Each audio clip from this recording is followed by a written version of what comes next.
அவங்களுக்கு கை அறுத்துக்கிட்டு தான் என்ன கல்யாணம் பண்ணாங்க. பிளாக்மெயில் மேரேஜ் தான் இது. எங்க போனேன் நான்? உங்க கண்ணு முன்னாடி தான் கெனிஷான்னு ஒரு டாபிக் வந்தா கண்ணு முன்னாடி தானே எல்லாமே பண்ணிட்டு இருக்கோம். நாங்க ஒரு பொண்ணை புரிஞ்சுக்கிட்டு அதையும் தொத்தி அமுச்சு விட்டுட்டீங்க.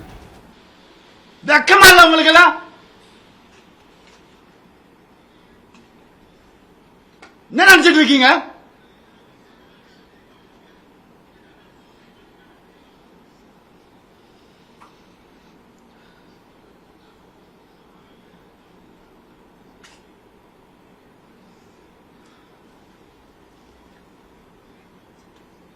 பண்ணிதான் ஆகணும், வேற வழி இல்லை. எனக்கு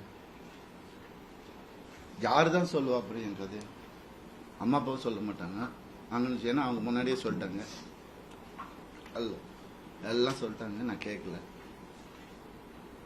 நிறைய அநியாயங்கள் நடந்திருக்கு எனக்கு. டே 1ல இருந்து அவங்களுக்கு கை அறுத்துக்கிட்டு தான் என்ன கல்யாணம் பண்ணாங்க. பிளாக்மெயில் மேரேஜ் தான் இது. பாருங்க வேணா போட்டோஸ். இன்னைக்கு என்னையும் பண்ண வச்சிட்டாங்க. அதுதான் நடக்கும். ஒரு டெத் விஷ் வாங்கிட்டு தான் நான் இத்தனை வருஷம் உட்கார்ந்துருந்தேன். வெளியே வந்து இந்த லாஸ்ட் 2 வருஷம் தான் ஒரு மனுஷனா காத்து வாங்கிறது கூட நான் என்னால என்ஜாய் பண்ண முடியுது. ஒரு மனுஷன் என் கூட இருந்தவங்க எல்லாருக்கும் தெரியும்.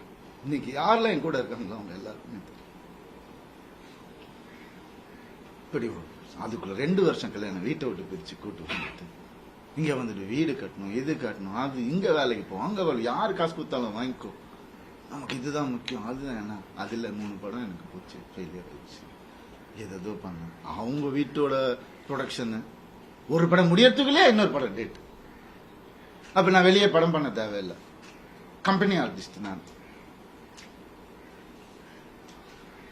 அப்படியே என்ன சீரியல் ஆர்டிஸ்ட் மாதிரி உள்ளே வச்சு என்ன இது பண்ணுவீங்க.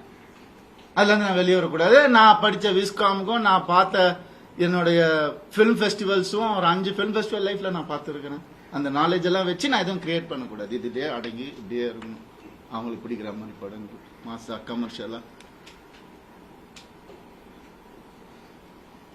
உங்களுக்கு தெரியும் என்ன மாதிரி படங்கள் நான் பண்ணியிருக்கேன்னு உங்களுக்கு தெரியும். சாதாரணமா முடியாது. காசுக்காக பண்ண படங்கள் எதுவுமே இல்லை. இருக்கு, சாப்பிடணும்ல, பண்ணியிருக்கேன். இருந்தாலும் என் ஓன் இன்ட்ரெஸ்ட்ல எவன் ஜாம்பி படம் பண்றான், எவன் ஸ்பேஸ் படம் இந்தியாவில ஃபர்ஸ்ட் டைம் எவன் பண்றான், எதுக்கு நான் பண்ணணும்? ஓடுமா ஓடாதான் தெரியாது. இருந்தாலும் மெனக்கெட்டு என் ஆடியன்ஸுக்கு நான் நல்ல ப்ராடக்ட் கொடுப்பேன். அது ஒண்ணுதான் எனக்கு தெரியும். அது ஒண்ணுதான் நான் போக்கஸ் பண்ணது என் லைஃப்ல. ஏன்னா நீங்க போட்ட சாப்பாடு இது, நீங்க போட்ட பிச்சை எனக்கு.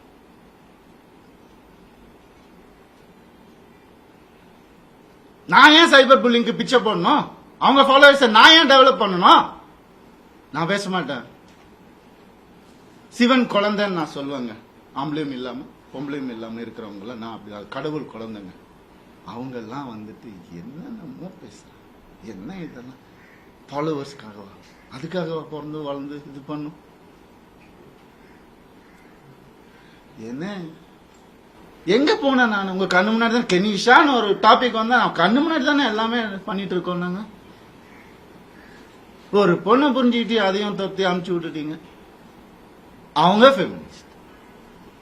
எப்படி இறங்கி ஆர்எம்எஸ் லான்ச்ல ஒவ்வொரு ஸ்கிரீன் கிளாத்ல இருந்து ஒவ்வொரு நீடில் இருந்து இது இங்கதான் இருக்கணும் அங்கதான் இருக்கணும் இறங்கி வேலை பார்க்கறாங்க. இன்னொருத்தர் காசுல சொகுசா வாழ்ந்துகிட்டு என்ன வாடகை வீட்டுல ஒத்துட்டு அப்படி இல்ல. இது அதுக்காக பேசவும் இல்ல. எங்க இருந்தாலும் நல்லா இருக்கட்டும்ங்க. கடவுள் பார்த்துப்பாரு. கடவுளுக்கு தெரியும் எது உண்மை எது போய் எல்லாமே தெரியும். அவர் பார்த்துப்பாரு. I'm very happy actually. But என்னால வேலை செய்ய முடியாது. செய்வேன், சொல்லும் போதுதான் செய்ய முடியும். அது வரைக்கும் எனக்காக கொஞ்சம் பொறுமையா இருந்தேன்.